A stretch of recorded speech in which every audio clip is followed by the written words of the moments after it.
This is a Dalarna University production. Hello, and welcome back. My name is Konstantin Andreev, and this is the second lecture in the Universal Language series. In the first lecture, we looked at several important lingua francas throughout history to see what makes people communicate in someone else's language. There is one lingua franca, however, that I didn't mention, simply because it deserves an entire lecture of its own. It is by far the most international language the world has ever seen, and as such, it would seem to be the hottest contender for the title of universal language. I am, of course, talking about English. To demonstrate just how far English has come as a language of wider communication, I wouldn't need to go any further than myself. I am a Russian working at a Swedish university. I teach students from countries as different and as far apart as Sweden and Iran, Italy and China, France and Bangladesh, to name just a few. I teach English. The language of instruction is English. Several of our teachers do come from places such as Australia and the United States. Still, a student from Portugal or Slovakia can spend a whole term here and speak nothing but English without ever running into a so-called native speaker of English. And needless to say, by the time she goes back to Lisbon or Bratislava, her English will still have improved. In fact, if I had to make an educated guess, I would bet that you grew up speaking a language other than English. According to cautious estimates, there are 2 second language speakers of English for every mother tongue speaker. Less cautious researchers say that second language speakers might already outnumber native Anglophones by 3 to 1. No matter how you count, that's more than 1 billion people. It's hard not to be impressed. How on earth did this happen? How did English grow so big? This is the question I'll try to shed some light on in this lecture. If you remember our first lecture, you will already have a hunch that the unprecedented success of English has precious little to do with the structure of the language. You might venture a guess that, in order to explain its success, we need to look at its history. And you'll be absolutely right. Let's have a look at our list of things that make a language go international. I have slightly rearranged the list to make it better fit the story. But, as we shall see, every single one of these factors has contributed to the rise of English. In fact, we will have to introduce a 7th factor: new technology. This factor is closely intertwined with some of the others, but in the case of English, it has played such a prominent role that it deserves to stand on its own. But let's begin from the beginning. The story of English as a lingua franca starts with commerce and conquest. Tradesmen, or as we would call them today, business people, have always needed a universal language more than most other people. In the world of business, a common language directly translates to money, and so the incentive to find one is particularly great. In fact, the medieval Mediterranean pidgin that gave us the very term lingua franca was born in negotiations between Italian, French, and Arab merchants. The first Europeans to circumnavigate Africa and reach India were Portuguese tradesmen. As a result, the Portuguese language remained an important lingua franca in and around the Indian Ocean for nearly 3 centuries. When the Dutch and the British started elbowing out the Portuguese from the region, their merchant fleets had to resort to the language of their competitors if they wanted to be understood by the locals. This state of linguistic affairs, however, could not last forever. In the year 1600, Queen Elizabeth I of England granted a trading monopoly in South Asia to the British East India Company. A century and a half later, this commercial enterprise had outcompeted both the Portuguese and the Dutch. In fact, it was doing so well that it had essentially taken over the management of the Mughal Empire, which had ruled most of India for several centuries. In modern terms, that would be roughly equivalent to British Petroleum ruling Russia, or for that matter, to the Russian gas monopoly Gazprom taking political control of the European Union. It wasn't until 1858 that India became a political rather than corporate possession of the British. By then, English was already set to become the new lingua franca of the region. It was also a search for economic gain, albeit of a different kind, that first brought English to the West Indies. Starting in the mid-16th century and well into the 18th, English-speaking pirates plundered and seized up to several dozen Spanish ships a year. They were led by valiant men such as Francis Drake, often directly accountable to the English crown. This activity had the double benefit of refilling the state treasury and undermining the Spanish presence in the Caribbean. Eventually, pirate fleets were rebranded as the Royal Navy, pirate bases turned into towns. English merchants and slave traders started nudging out their Spanish, Dutch, and French competition. In other words, English acquired its first solid foothold in the so-called New World. We can see then that English-speaking wealth seekers were a huge boost for the language. But of course, they were not the only force driving British ships and their English-speaking crews to distant shores. Political power, with its inbuilt lust for conquest, was at least as important. Sometimes the conquest came as a result of a classic drive for new land. A good example is Ireland, arguably the very first colonial possession of the English crown. It was definitively conquered and put under an English-speaking administration by the early 17th century.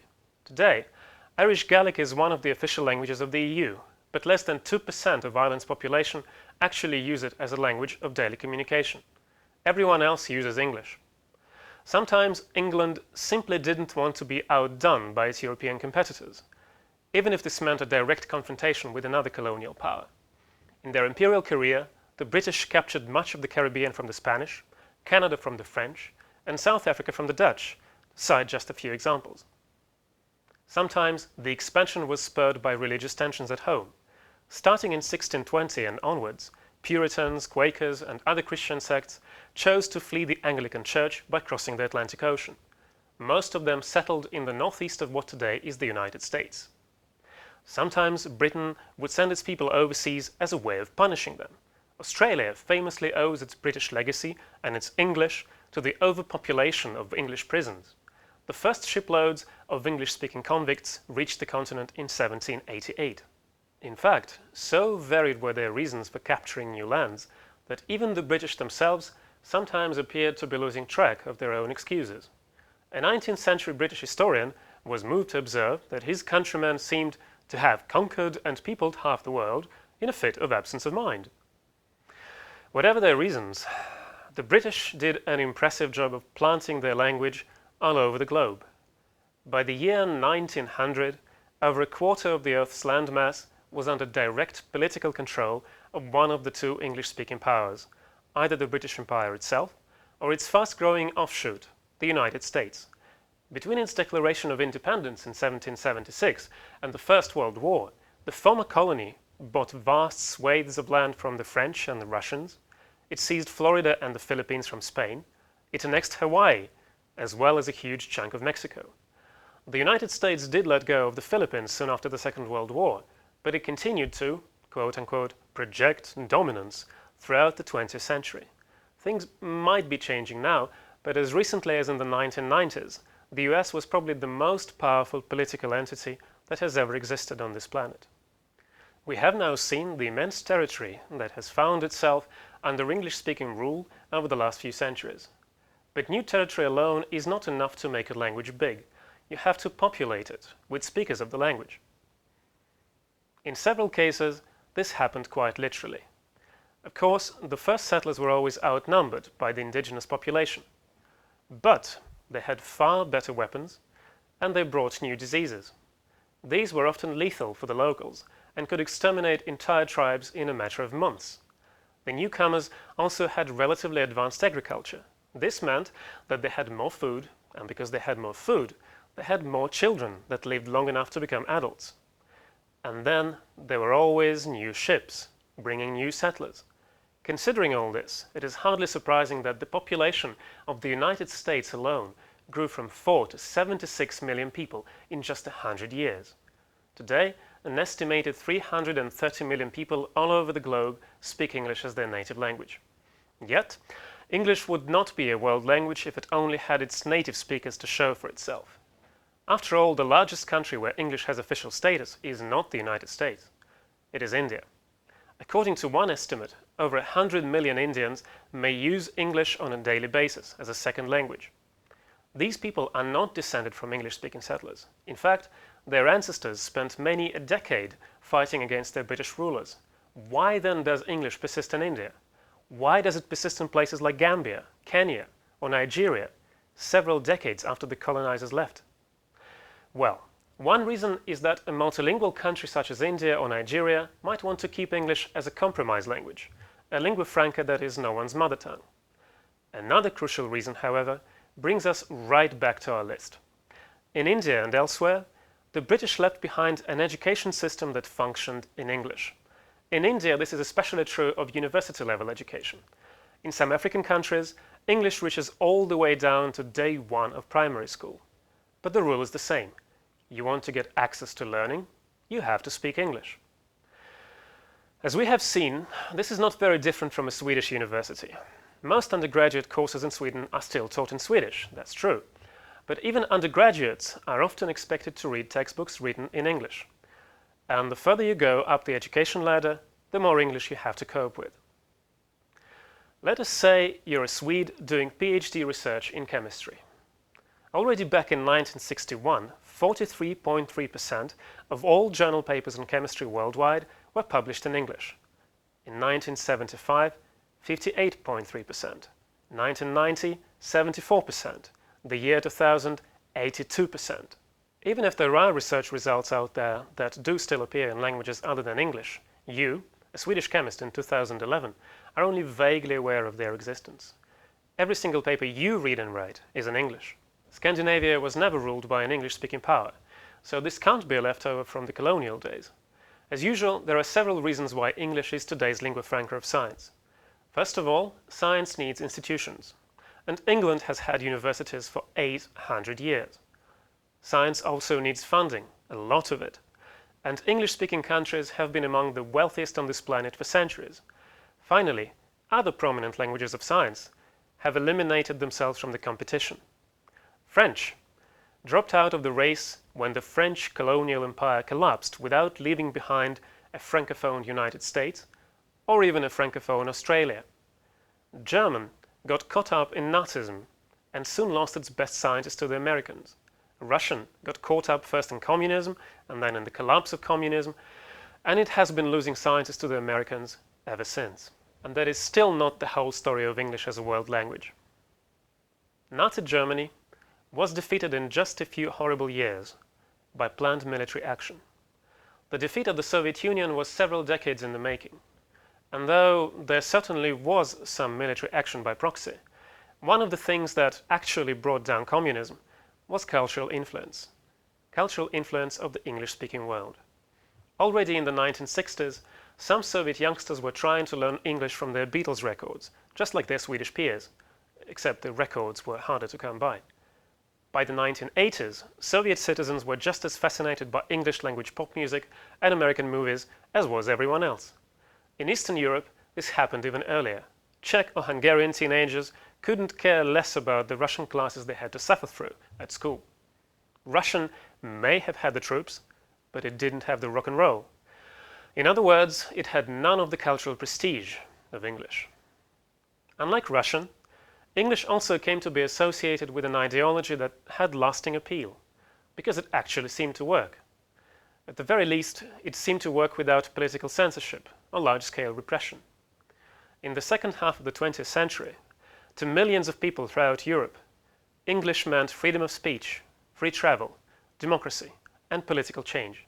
What is even more important, pretty much everywhere, English has come to stand for wealth and success. The historical reasons for this connection might not be entirely praiseworthy, but many will argue, with good reason, that the language itself is hardly to blame for that.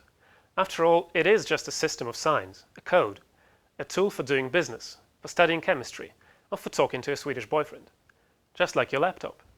This talk of tools and laptops finally brings us to new technology, the last major factor that has contributed to the rise of English. For the reasons we've already discussed, in the last couple of centuries, the English-speaking world has been responsible for a lot of new technology. Even things invented elsewhere have often had to make it to the US before their potential was noticed and put to proper commercial use. Think of trains, telephones, sound recording, airplanes, sound film, mobile phones. Think especially of personal computers, the internet, social networks. To borrow an analogy from Nicholas Ostler in his excellent book Empires of the Word, computers have been to English what cuneiform writing was to Akkadian, one of the ancient languages of Mesopotamia. In both cases, one language became closely linked with the most advanced information technology of the time. For Acadian, this connection meant more than 1,000 years of continuous lingua franca use in its part of the world. How long English is going to reign supreme is anyone's guess. So far, the tide of English has seemed unstoppable. It has swept the world, and at first glance, it doesn't show any signs of abating. So, is this it? Will English keep growing forever? Is English the long-awaited universal language that will bring about the end of Babel? This lecture is already long enough as it is, so I'm afraid there has to be a change of plan. And this is why we'll return to this question in Lecture 4, when we try to peek into the linguistic future of the world. But before we do that, we need to consider two other kinds of languages, quite distinct from the ones we've looked at so far. Both kinds are actually created as lingua francas, though in very different circumstances and by very different people. To find out more, watch Lecture 3 of the Universal Language series. Thank you.